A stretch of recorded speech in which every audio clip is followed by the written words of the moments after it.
Lakhipur online puthok saba November ki tang kunmapan irai numit ki Khomjinba Pao tabirase. Ahanbada maruiba pao. Laisram Komal Babu butek takaidana senabiu haina machanupa kunal amadi magi loina bina haizarakle. Jiribam ki tamthireba mihata mioi mapan sikiba loinana amamang ki bagi thodokta JUC na wakat mipam chathakre. Sagnai raba aiba maistam bubongi marfutara subama pok numit palarbonda pangthokre. Maimom angotona Bengali amadi Manipuri da iba larik sing silchar da fonglagani amasung chamaga humbutaret suba sipoi mutini ningsing thoram January 12 da binakandi da pangthoklagani. Haujik mapungwaiba pau tabirase. Laimakhong Army Camp manungdagi November gi tang 15 dagi thiba phangdana lerakhiba Laisram Komal Babu gi matangda mahaki loina bi Laisram ongbi belarani loinana mahaki machanupa kunal amadi kasar gi barmoni mamang laikai khungangi yamkhraba miyamna kasar dagi Manipur da leiraga sunomduna hingjariba Komal Babu bu athuba matamda tekta kaidana Manipur amadi Bharat Sarkar na puthok piraknanaba laikai asida wakat mifama mangarang sagol senumit November 19 da pangthokre. Wakat mifam asida Laisram Komal Babu gi machanupa magi nupi amadi mahaki laikai gi miyamna penda pawapam kaya phangdoragle. Namta mayam na puthok piro asina tele kari mani ngai letre laita laila bagi suba no machat pa fa bada koi se poi rakta bai akoi ge life se koi kari ore khidori ge ba laita laila ba suba chat pasi bo koi asibo bada koi se poi rakta bai akoi ge life se kari no ba papa nang papa to uningdra ado nang mayam da haijo ai gi papa puthok to ba ya de na ai gi mayam ko papa puthok ko ya de take the kaidana mayam da request to nang gi life to mayam ma wat li nang papa ya ma thau tari huji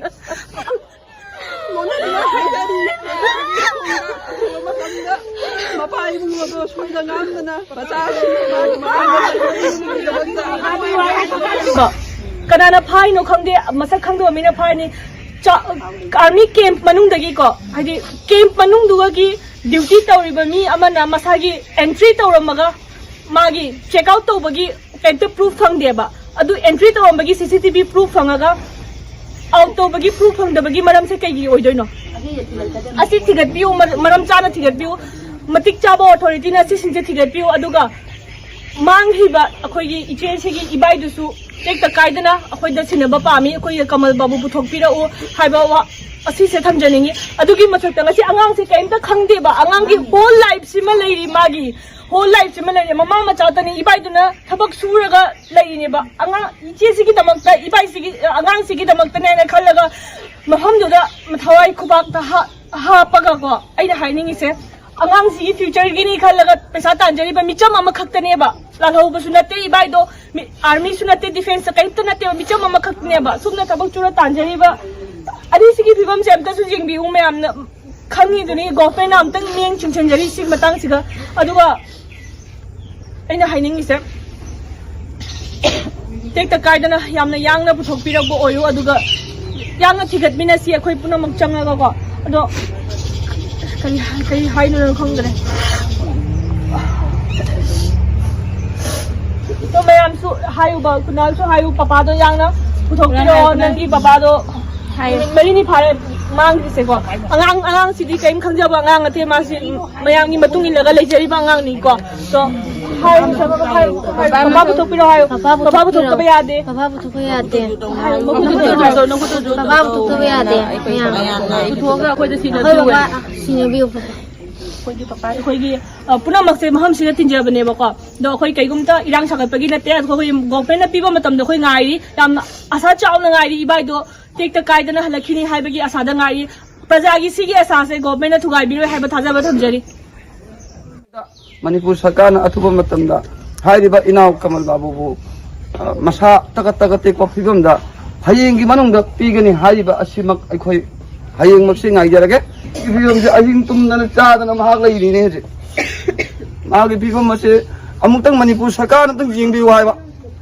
kaidhori bagi aiba mai khoi ado si khoi puna mak se ban mani khone si lekai ti se ngasi koi ba muni kai sigi ni mon ko sa pu da thajaba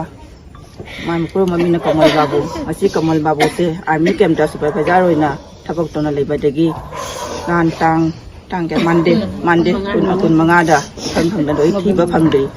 mangi ba pau ta ba dagi ngasi inang sina wai ba mai ge thoi ba mang mathak ta wai ba punam se cha ta na thak ta na asi punam se u ba da khoi le ka ko su le ngam dare ase aduna khoi na huji punam magna khoi le kai na huji haije babu manipur sarkar amasung mane asam sarkar da jang na thibi na puthok tu na mane senabi khoi asi request khoi tawjari khoi da angang su pikpa angang machani pa bisa kamaga cha sana mane oira su sa ju mar kanna thibi ra khona puthok pi na ba akoi gi asi se inau se thibam cha da thak ta na leire jamna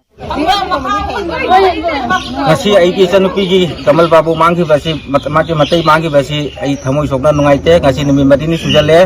aduna manipur sarkar da aina maku langla langjin phajana thibi tuna puthok pi daga ichanupi da senabi wa haiduna ai maki manipur sarkar phom da hanana Nupi angang singbu tamthina hatkiba terrorist ki thawng yaningde Manipur da amuk nauna AFSPA thamjilakpa yaningde aikhoi shanti pami haibana chingba banner gi makhada Jiri United Committee JUC na sinduna ngarang ayub Jiribam gi babu parada leiba Congress office ki mamangda wakat mi pamama phamkhre aikhoi shanti pami center na Manipur thugai ba yaroi khungak pa pha ba yaroi AFSPA lokthokadabani We want justice haibana chingba play card paiduna masing yamkhraba jiri miyamna wakat mipam adu chathaki mipam asigi matangda JUC gi chairman maipak sana mangangna paumisingda haikibada tha asigi tang 13 da jiribam gi jakura dorda tamtiba mihatta ahal ani nongmaina kaptuna hatlaba matung mainungda langsinduna hatlamba nupi ahum angang ahum busu phaduna pukhraga tamthina hatlaga borak turelda thadaraki bathong sing amadi phakiba miwi tarupu thadoroku haiduna JUC na kaukiba pung nipunipan giban aduda mahiroi ama nongmaina kaptuna hatokiba thawong sing JUC na akan mamong da condemn tawi haike wakat mifam asida saruk yakibi all jiribam maira paibi ki president S Susila Devi na haikibada jiribam da yamna nungai taba thodok ama oina nupi ahum angang ahum amadi ahan ani amasung mahiroi ama sikiba thodok asi yamnamak nungaite mihat asida chenari basing athuba matamda phaduna cherak piu asiguma thodok asina aroiba oiresanu haina sumahna phongdokhi lairenjam prabha kobi nupi amana haikibada aina haijari basi pendabagi wakatni ngasi aikhoi gi mitei sing nongma kangdana sire masida India government na yengduna leire aikhoi hojikti siba kiraktre aikhoi gi khungak paicha sing phaba yaroi mama aikhoi leiringai da kanabusu kide haibana chingba penda boba pham kaya phongdokhi haina GD News Network tagi phangba pawasina haire Bangi mayol oiriba Bofragi Kogi Congress Baba Mamangda Nasai Eupung Tara Makhaidagi Pamjariba Wakat Mifam Sidin protest Asi Jiri United Committee JUC na organize Tauba Adugumba Wakat Mifam ni Hariba Wakat Mifam Asida Ekoi na topic Puthok Say Hariba topic Adudi murder of children and women is the act of terrorists. Stop terrorism, stop killing innocent children and women. Reimpose AFSPA in Manipur immediately. Asigi banner sigi manungda yaudaba aikoi Imphal lomda aikoigi army gi kem manungda Lengmokong gi army gi kem manungda Kamal Babu kauba mahak masasi koi contract work to buni hai mahak si entry point da chang rakanda olok pagi adugum bagi evidence leitaba miyo yama hoji missing poidana leiri base masigi matang da su koi wakami ba masida yaure maruina aikoi maruina jiri bamda yamna sathiba crime si tawrokpasi death 11 da Jagrador mishakar raina khangna gadoriba Jagrador ki tamthiba mihat haiba Jagrador ki tamthiba mihat sida ahyan hambada terrorist ek koina kuki militant singna miyo aniyama hatuoga mainung langsen bagi incident ama same day numisibak tada nupi ahum aduga angang ahum punna mari punna taru phagraga matam khara mangra matungda makoina hatoga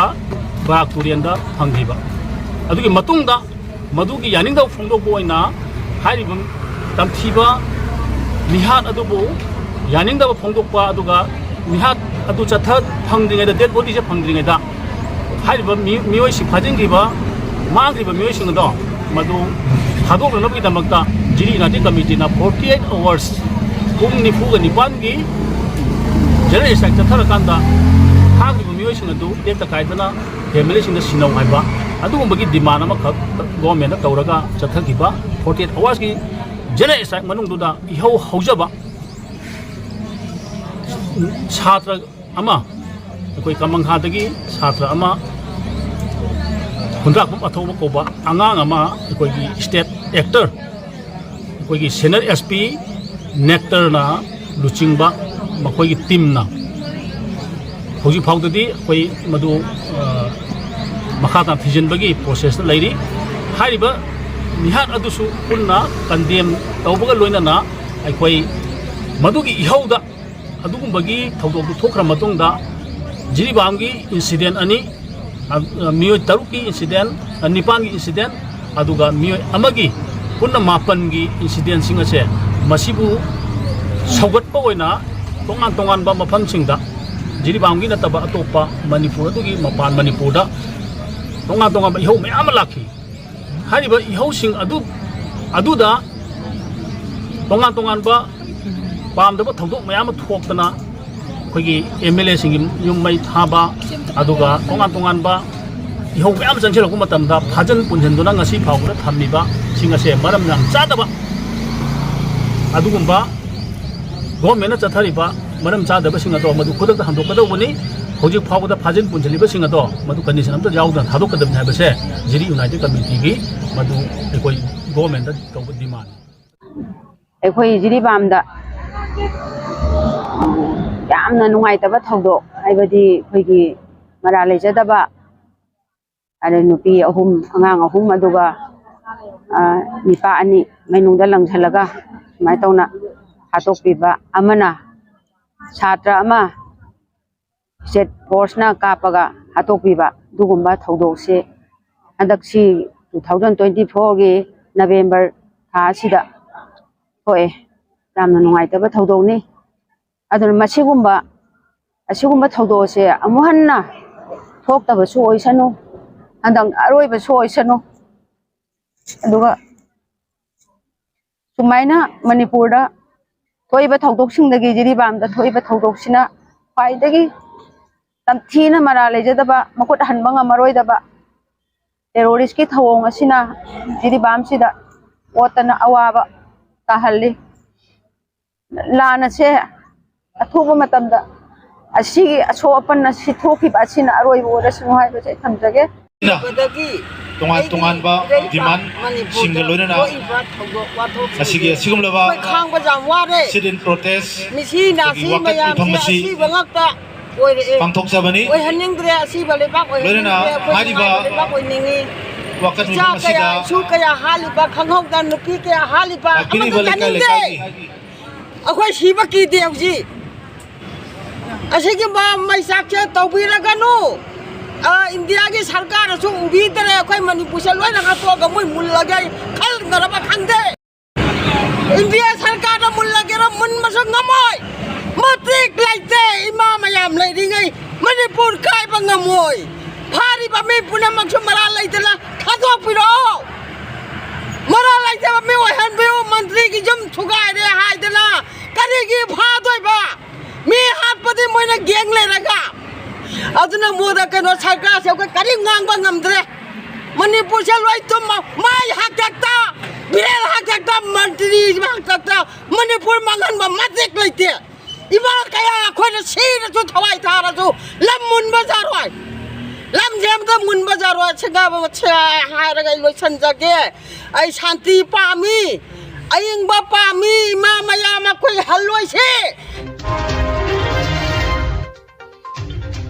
Saknairaba wari macha iba Maisnam Bhubon Sahitya Bhushan ge Barputara Subamapop Numit ki Thauram Tanma English School Palarbonda ngarang pangthokre Rural Development Association Palarbon amadi Manipuri Sahitya Parishad Assam Baskandi Masana Sinduna pangthokiba thauram aduda B Nimaichan Sharma President Manipuri Sahitya Parishad Assam Baskandi Masa amadi Thokchom Jogendra President Rural Development Association Palarbon namipama poiki Dr. K.N. Chan Chairman MLPCC Dr. Puri Sabambir Mani President Manipuri Sahitya Parishad Assam Chongtham Gaura Potharaba Oja Gurumayim Beni Misra President Ampal Kaisam Bedapati President Apunba Khungang Mapan Chakhotlup Amadi Laisram Manglemba President Manipuri Literary Society Assamna Mathang Sitna Mithunglen Ikai Khumnaba Mithung Amadi Akhanaba Mithung Sing Oina Dais Tapamki Mithunglen Namaira Chukhalaba Tungda Manikumar Naurem Chana Wahodok Piki Tungda Sagnairaba Aiba Maisnam Bubonbo Phambak Thakta Leiting Handuna Ikai Khumnajaba Kaloinana Aiba Sigi Punsi Wari Pathoki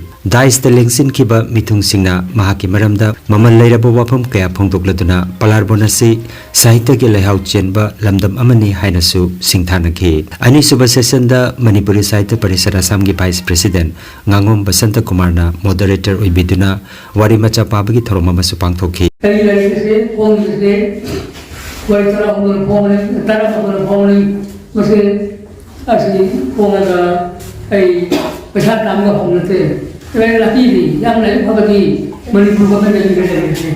Manipur college pun club pun gender masih satisfaction. Aduh, air orang koi numpa bersama, mana orang Manipur mana nikah di mana rumah sulai gila kepas kau mengatri, kau mengatri air panggil orang panggil. Aduh, kajian ada orang. Plus kenapa Bengalai saya terlihat unsur dengan semua orang dengan ini paling besar ini air itu salah lah, air itu salah lah. Baru saja kalau BA selection tentang dari asal di mana dia, ada soal lagi, masih mereka tidak kumari. Pasal anda berjaya dan lagi tu lagi, asal dari itu selesai. Asal dari dia sudah soal sedikit kami. Malar bonai bisi yamna laibuk khoba lamdam ngamane lakadoriba chahigi natragana conference chahi ahum sobai conference pham sinebagi khwaidigi chowa parisat ki oiba chahi ahum da pangthokpa conference se ekhoi palar bonda pangthokani ena khanajabane aduna hariba mifam duda ngasagi oja kunjamon gi maming se lauraga oja kunjamon bu ikai khumlabo oina lamdam sida kudong chaba chadaba kaya thidana lamdam sida ekhoi laiba mifam ne je pangthoksi haina limnaki adu aina muk masida muk haptan janingi se ekhoi ahal libungo se sahi marfutra suru bane apa oja kunjamon gi lengani apa oja kunjamon gi mingsu lobi ba ahal libungo gi mingsu loraga handaki conference ya pangthok ko taraga disida madu ahal ani sigi mingda lobi yabra haibasi ai mayam funjabanida 상가의 수망을 뒤적이 좀 폭히보다 저러면 마망 선거에도 회좀 꼭딱 후보음탁 나하루신 버리행기 망증리바 제희미야 할 아두나 홍탕 홍적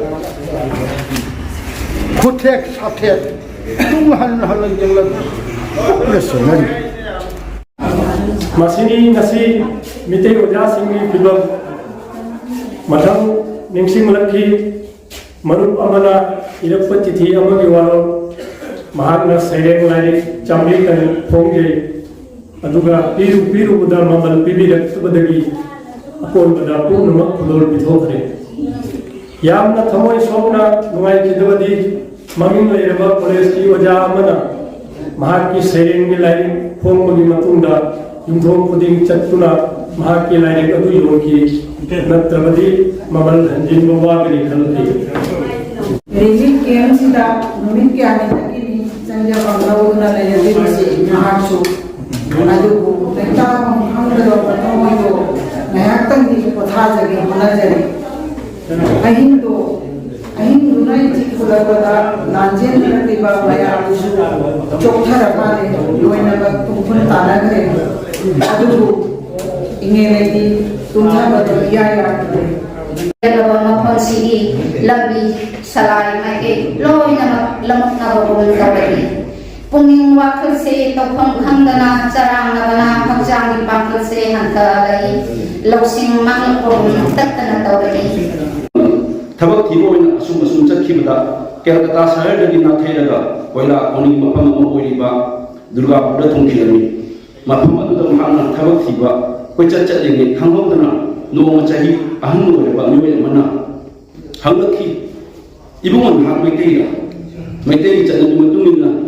nahut nalin tamkhibagi ibuhol koi na da sanali ling macha ama yalami ling adu uda ahan na meitei chani khangkhiba male mama kajen ceru ki ko nang asap ko bayang le da boni alu angang asia de khali mama adu ko khala ki ngamo de bacha ki asini alfa mama maha ko se de sari ima nangu halano na sa na khawra na thola le puna nangulak pangai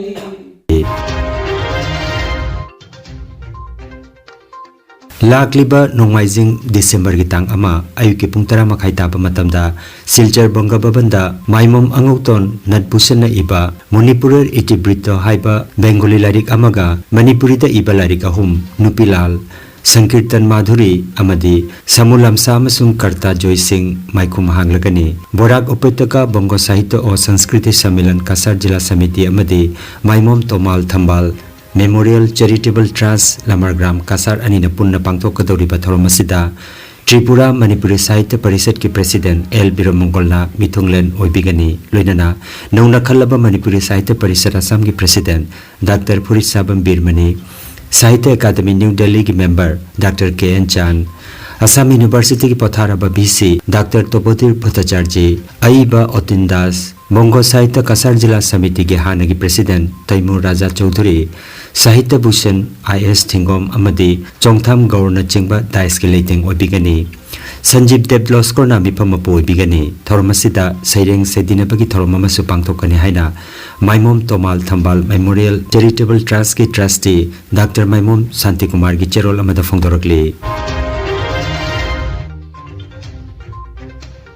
Sipoi Mutiny Memorial Protection Committee gi mipamama ngarang yumnam manina mipama poiduna binakandi part 2 da phamduna chamaga humputeret suba Sipoi Mutiny ningsing thorom lagliba January gi tang 12 da pangthok pa haina warib nakre masagi leijari ba khubam masida heilei katuna chamna pangthok ko doriba thorom masida lubasi gi member sing amadi miyamna sarup yabina na ba lub ki secretary taurangbam Nogendra na ningsing lagli ani suba warib oina lagliba December gi tang 19 da Karimganj ki Latu da Chamaga humputaruk suba sipai gi ahanba kasar gi lal ngak panumita mafamatu da chatuna saruk yaruna ba binakandi tege mioi kharana sabatim amasu semle haire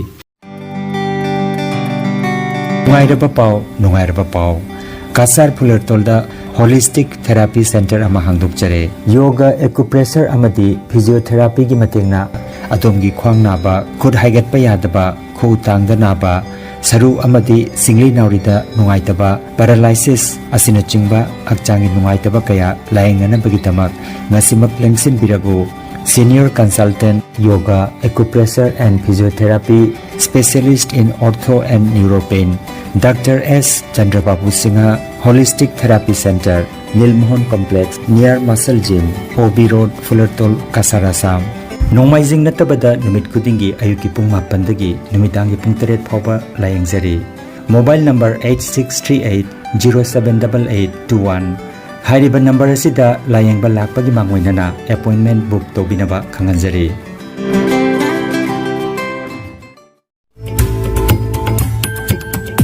Energy Healing Center Naturopathy and Magnetotherapy Hospital Mapamasida steam bath hot water immersion bath chiropractic bone setting yoga, infrared, clinical magnetology, chakramat, spinal neuromessage acupuncture, acupressure, sirodhara message na chingba chawkhatlaba mahusagi layeng patapsing asina diabetes, kidney amadi liver gi anaba, paralysis, sciatica, spondylitis, khwang naba, khu naba, nerve gi anaba, blood pressure, heart disease, brain stroke, nupi gi laina amasung nupa gi hakchang thong gi laina loinana hakchang sikpa saba amadi joint pain layeng jari masita sunatana mipum khudingmakna hakchang phana lainanaba steam bath amadi panchakarma tawbiduna hakchang gi hu chenba toxin lauthokpa yai lengsin birago energy healing center rongpur park 2 aduga city chamber na first floor Smile Market Central Road Silchar 1 dani advance booking gi damak mobile number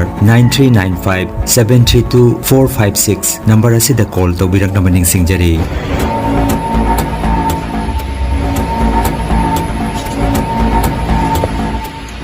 বাচ্চারা handicap আর energy healing সেন্টারে আগে তো তাই সব তুলতে পারছে না হাতত ব্যথা আসলো এখন তোরা বাঁকা তার হয়েছে পাউটাও পাততে পারে আগে পাউটা ভাড়া থাকতো পাউটা ভালো করে ভালায় হাতটাও একদম বুট করে রাখতো এটা এখন এটা করতে পারে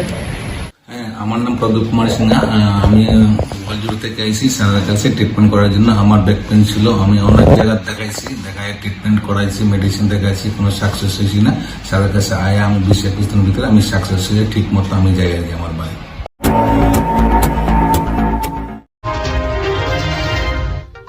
aroibada maroiba pau amukhanna laisram komal babu bu tek ta kaidana senabiu haina machanupa kunal amadi magi loina bina haijarakle jiribam gi tamthireba mihata miyoi mapan sikhiba loinana amamang khibagi thodokta JUC na wakat mipam chathakre sagnai raba aiba maistam bhubon gi marfutara subama pok numit palar bonda pangthokre maimom angautona bengali amadi manipuri da iba larik sing silchar da fonglagani amasung chamaga humbutaret suba sipoi mutini ningsing thoram January 12 da bina kandi da pangthoklagani Lakhipur online YouTube channel gi pau sandok chaba nasigi oinadi